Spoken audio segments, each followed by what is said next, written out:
Hello friends, स्वागत है आपका टेस्ट 4 में। बड़े दिनों बाद एक विवादास्पद प्रश्न जो लग रहा है एमपीपीएससी 2022 का जो प्रीलिम्स हुआ है उसमें सांची की गुफाओं को लेकर जो है स्थिति क्लियर नहीं हुई है।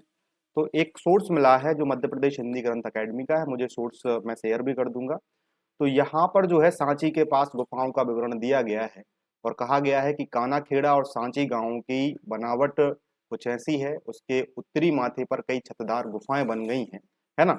और यहाँ पर एक लाइन ये डायरेक्ट बोलती है कि सांची की गुफाओं के नीचे विशाल पुरैनिया पोखर विद्यमान है। संभवतः यह पोखर अशोक के समय से हजारों वर्ष से पहले आदि मानव एवं पशु पक्षियों का उपलब्ध होते रहे होंगे और इनका अस्तित्व जो रहा गुफाओं के दृश्यों से जो प्रकट होता है कि इनका उपयोग जो होता रहा वो 17वीं 18वीं शताब्दी तक होता रहा। कह सकते हैं कि बौद्ध धर्म से रिलेटेड यह हो सकती हैं।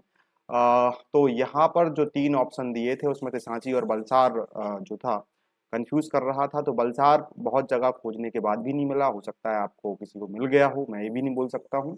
इसका सोर्स मैं बता दूंगा आपके लिए, हिंदी ग्रंथ अकेडमी में जो है 1982 की बुक है, ये भास्कर नाथ मिश्र जी ने लिखी थी और ये सांची करके ही इसका टाइटल था। और यह मुझे प्राप्त हुई है एक गवर्नमेंट की वेबसाइट है, मैं उसको पिन कर दूंगा, तो वहां से भी आप ये डाउनलोड कर सकते हो। ठीक है।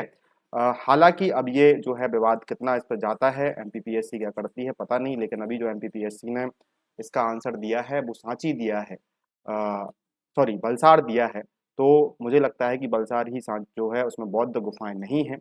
और सांची में तो इन्होंने जो है गुफाएं लिखी हुई है, एक राइटर ने, सिर्फ एक ही राइटर मिले हैं 2 दिन से परेशान होने के बावजूद।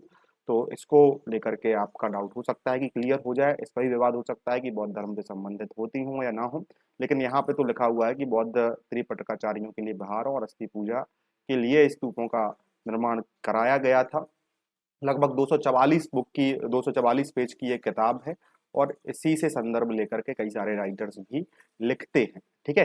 तो ये जो है कि गुफाओं से रिलेटेड एक मैं मानता हूँ कि 50% तो डाउट क्लियर हो गया होगा।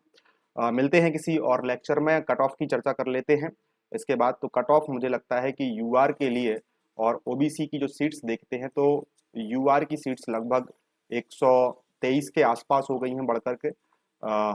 और जो है अगर हम ओबीसी की बात करें तो ओबीसी की सीट्स भी बढ़ी हैं, पहले 102 के आसपास थी, फिर 108 या 106 के आसपास हो चुकी हैं। तो और 2021 का जो पैटर्न फॉलो किया है कि पहले आसान लग रहा था लेकिन फिर ऐसे कुछ क्वेश्चंस आए हैं कि उनसे मुझे लगता है कि अ, कई लोगों की सिली मिस्टेक्स हुई हैं, कई लोगों ने गलत गलतियां की हैं और कुछ आयोग की आंसर की थे। तो मुझे लगता है कि यूआर का जो 76 और 77 के आसपास रहना चाहिए मेन लिस्ट का, और ओबीसी का 75 के आसपास अगर आप कर रहे हैं तो फिर आपके लिए बिल्कुल सेफ स्कोर है। या 70+5 75+ अगर आप हैं किसी भी कैटेगरी में तो आपको मेंस की तैयारी शुरू कर देनी चाहिए, क्योंकि इस बार जो मेंस है इसमें अगर आप 20 का गुणा करोगे तो लगभग आपके लिए 5600 के आसपास, 54-5500 के आसपास आपको देखने के लिए मिलेगा।